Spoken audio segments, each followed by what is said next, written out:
राधे राधे दोस्तों। उम्मीद करती हूँ आप लोगों को मेरी कल की वीडियो पसंद आई होगी।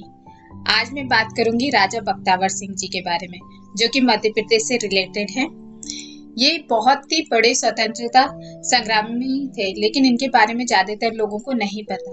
तो आज जानते हैं इनकी कहानी के बारे में। तो बने रहिए आरती साहू के साथ सोशल न्यूज पर। महाराणा बख्तावर सिंह जी मध्य प्रदेश के धार जिले के अमझेरा कस्बे के शासक थे। आपने धार का नाम तो सुना होगा। इंदौर में बहुत ही फेमस जगह है, बहुत ही पौराणिक स्थल है। अगर आप मध्य प्रदेश घूमने के लिए आते हैं तो प्लीज धार जरूर विजिट कीजिएगा, और साथ में इंदौर भी, बल्कि भोपाल भी। 1857 की क्रांति में अंग्रेजों से संघर्ष किया।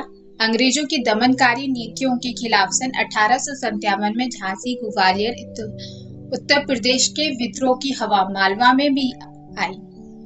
धार से 30 किलोमीटर दूर अमझेरा में तब बख्तावर सिंह का राज्य था। ठीक है, तो जो धार से 30 किलोमीटर दूर अमझेरा एक छोटा सा राज्य है, उसके जो महाराज थे वो महाराणा बख्तावर सिंह थे। तो सबसे पहले जो मालवा में शुरुआत मानी जाती है विद्रोह की अंग्रेजों के खिलाफ, वो इन्होंने ही की थी। इसके बाद धीरे धीरे पूरा मराठा साम्राज्य, पूरा मध्य प्रदेश, पूरा देश इस विद्रोह में शामिल हुआ। अगर ये विद्रोह हम लोग जीत जाते, अगर अपने ही हमें धोखा नहीं देते, ये बात बार बार मन में आती है कि 1857 क्यों हारे हम। उसका मुख्य कारण तो यही थे कि अपने रिश्तेदारी अंग्रेजों से घूस लेकर उनके साथ मिल गए थे। चलिए आगे जानते हैं। इनका जन्म 1802 ईस्वी में हुआ था। इनके पिता राजा अजीत सिंह और मां इंद्र कुंवारी थी। बख्तावर सिंह जी 1854 ईस्वी में अमझेरा की गद्दी पर बैठे थे। अंग्रेजों से इन्होंने एक संधि की थी। उसके अनुसार अमझेरा राज्य को सैनिक टुकड़ी रखनी पड़ती थी, जिसे भील कोर कहा जाता था। इसके खर्च के रूप में अमझेरा राज्य के 20,000 रुपए सालाना ब्रिटिश सरकार को देना पड़ते था। इसके बारे में हमने सुना होगा। ये भी एक अंग्रेजों की कूटनीति थी।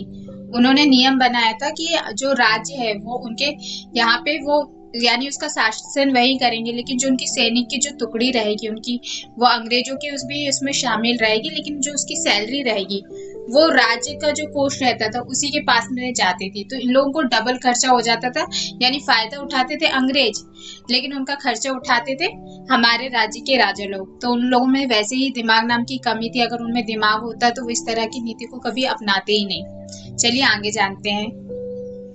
अमझेरा राज्य के अंतर्गत भोपावर में ब्रिटिश सरकार ने एक एजेंसी स्थापित की और वहां पॉलिटिकल असिस्टेंट और व्हील एजेंट का मुख्यालय बनाया। अमझेरा राज्य में स्थित होने के कारण ब्रिटिश एजेंट का हस्तक्षेप दिन प्रतिदिन बढ़ता ही जा रहा था।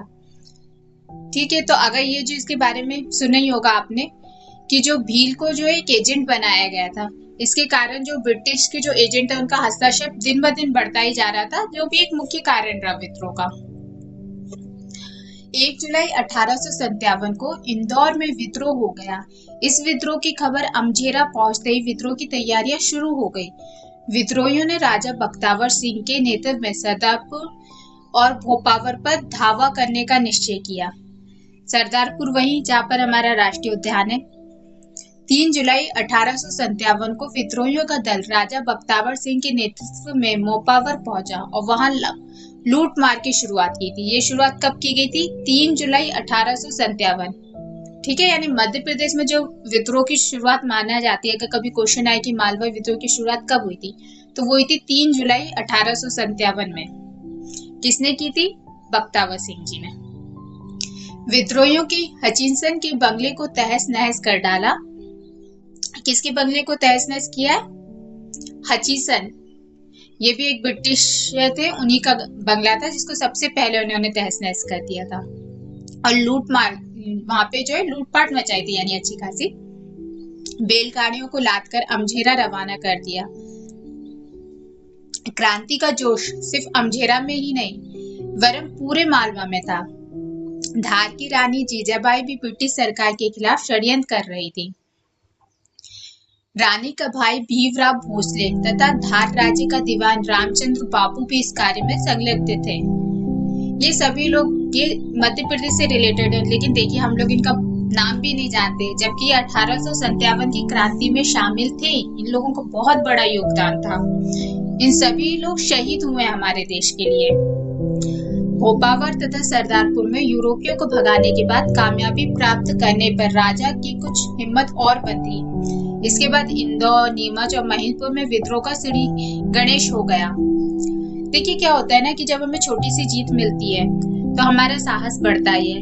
ऐसे ये जो है थे तो छोटे छोटे राज्य के लोग, लेकिन जब इन्होंने अपनी सफलता हासिल की, वो भी अंग्रेज सरकार के खिलाफ, जो कि उस समय बहुत बड़ी ताकत थी, जब वहां पे इन्होंने इनको भगा दिया तो इनको लगा कि हम आगे भी जीत सकते हैं। तो इस तरीके से ये विद्रोह चारों तरफ फैल गया। इसके आगे जानते हैं। राजा बख्तावर सिंह ने धार की रानी के साथ मिलकर 10 अक्टूबर को भोपावर की सरकारी फोर्स पर आक्रमण कर दिया। सरकारी फोर्स को पे आक्रमण इन्होंने कर दिया था 10 अक्टूबर को।